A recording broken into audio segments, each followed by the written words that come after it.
कोई बाल बना रही थी, तो जैसी ब्रजांगनाएं ने भगवान की बांसुरी की धुन अपने कानों से सुनी, सो कंघी को हाथ में ले जा करके भगवान जी के सम्मुख उपस्थित हो गई।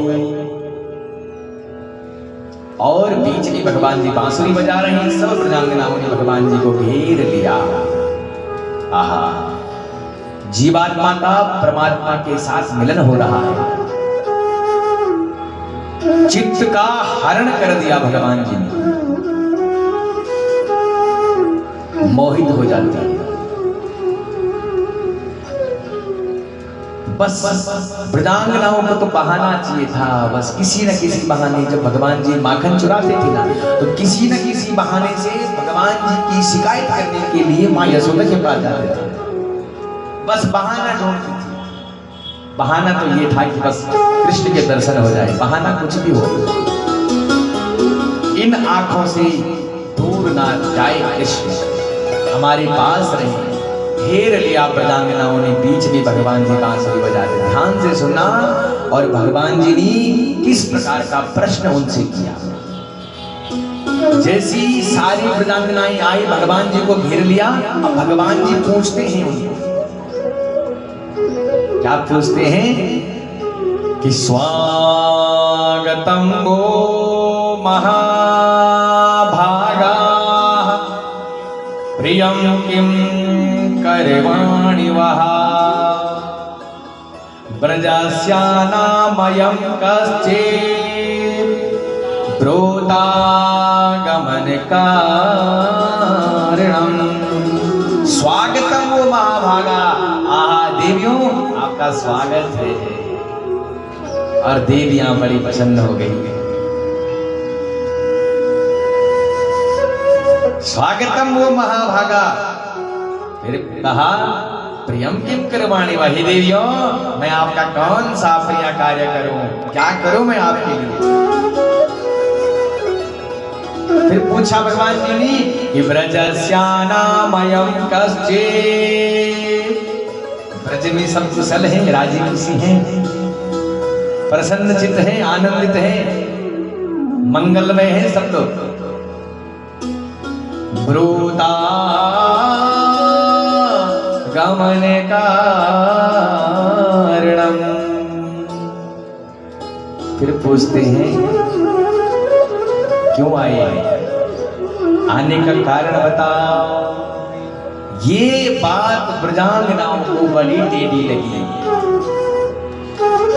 पहले कहा भगवान जी ने कि स्वागतम वो महाभागा, हे देवियों आपका स्वागत है।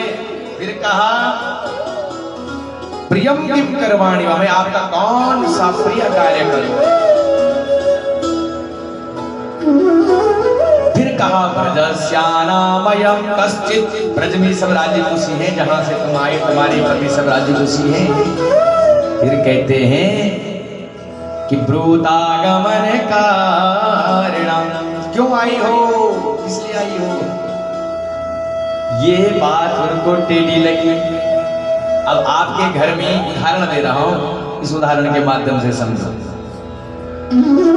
आपके घर में कोई आता है और जैसे वो आपके घर में गया, आपने कहा आइए आइए विराजिए, स्वागत है आपका।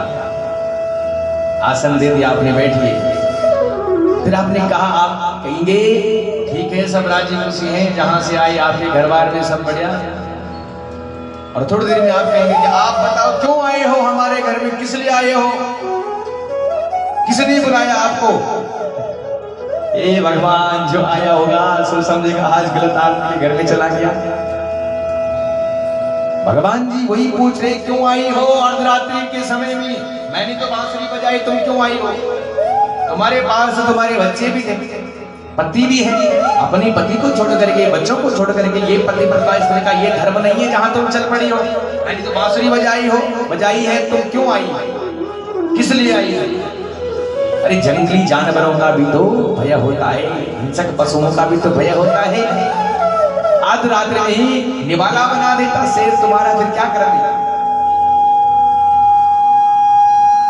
तुम्हारे बच्चों का लालन पालन कौन करते हैं। दृष्टांत देते हैं भगवान जी, कहते हैं सुनो, एक स्त्री थी,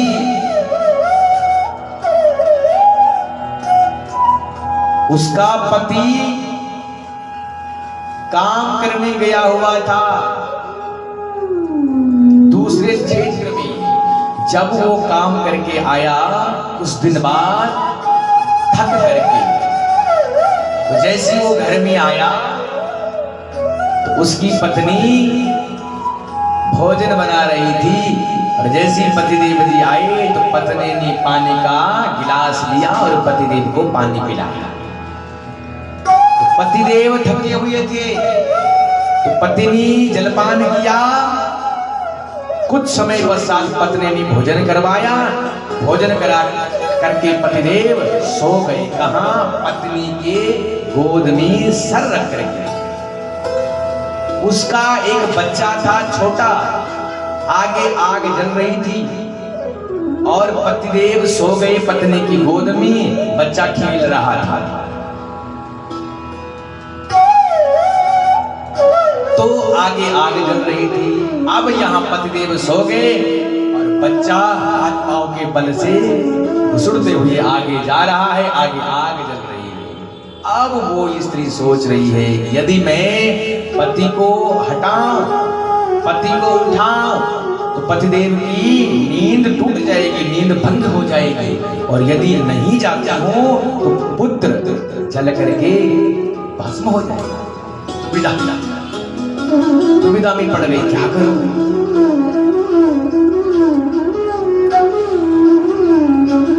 उस पतिव्रता स्त्री ने भगवान का ध्यान किया। हे अग्नि महारानी, आजीवन मैंने पतिव्रता धर्म का पालन किया होगा, आज मेरे बालक की रक्षा करना। तो माताओं हुआ क्या, उसके सतीत्व के प्रभाव से वो बालक गया और आग में खेलता हुआ खेल रहा है, लेकिन बाल भागा तक नहीं हुआ उस स्त्री के पतिव्रता के प्रभाव से, सतीत्व के प्रभाव से अग्नि शीतल पड़ गया। तो जिस पर भगवान की कृपा होती है उसके लिए विष भी अमृत बन जाता है। विशाल पर्वत, उस विशाल समुद्र उसके लिए गौपद सिंधु अनल शीतलाई।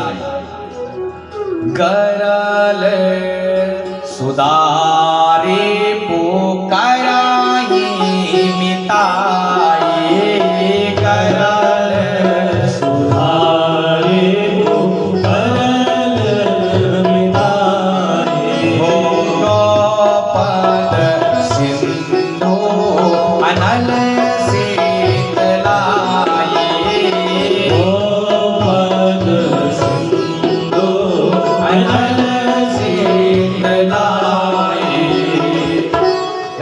सुधार को कराई मिताई। जिस पर भगवान की कृपा होती है उसके लिए जहर भी अमृत बन जाता है। रिपु करही मिताई, शत्रु भी उसका मित्र बन जाता है। गौपद सिंधु अनल शीतलाई, विशाल समुद्र उसके लिए गाय के बछड़े के खुर के बराबर हो जाता है। अग्नि उसके लिए शीतल पड़ जाती है। मारक विष उसके लिए तारक अमृत बन जाता है। किस पर? किसके लिए? जिस पर भगवान की अनन्य कृपा हो। तो उस स्त्री को देखा तुमने, उस स्त्री के पति के प्रभाव को देखा तुमने। अपने पति की नींद में विघ्न नहीं डालना चाहा। यहाँ बच्चा जल्दी जा रहा था, अगर ये वहां उसको बचाने जाती तो पतिदेव की नींद टूट जाती। और तुम कैसी स्त्री हो, मैंने बांसुरी बजाए बिना सोचे, बिना समझे, बिना विचार किए तुम यहाँ पड़ी हो। ये पतिव्रता स्त्रियों का धर्म नहीं है देवियों, जहां तुम चल पड़ी हो। अरे अर्धरात्रि में समय भी तो होता है, अगर आना ही था तो दिन के समय में आते ना, तो रात्रि का समय था। लोग क्या कहेंगे? अब वृंदांगना कहती है कृष्ण जब से आए हैं तब से सुनते जा रहे हैं, अब सुनाएंगे हम, सुनो तुम। भगवान जी ने कहा ठीक है सुनाओ। तो वृंदांगना कहती है कि सुनो, एक स्त्री का पति प्रदेश गया हुआ था। कहाँ गया हुआ था? प्रदेश। वो स्त्री अपनी पति की फोटो के द्वारा पूजा किया करती थी।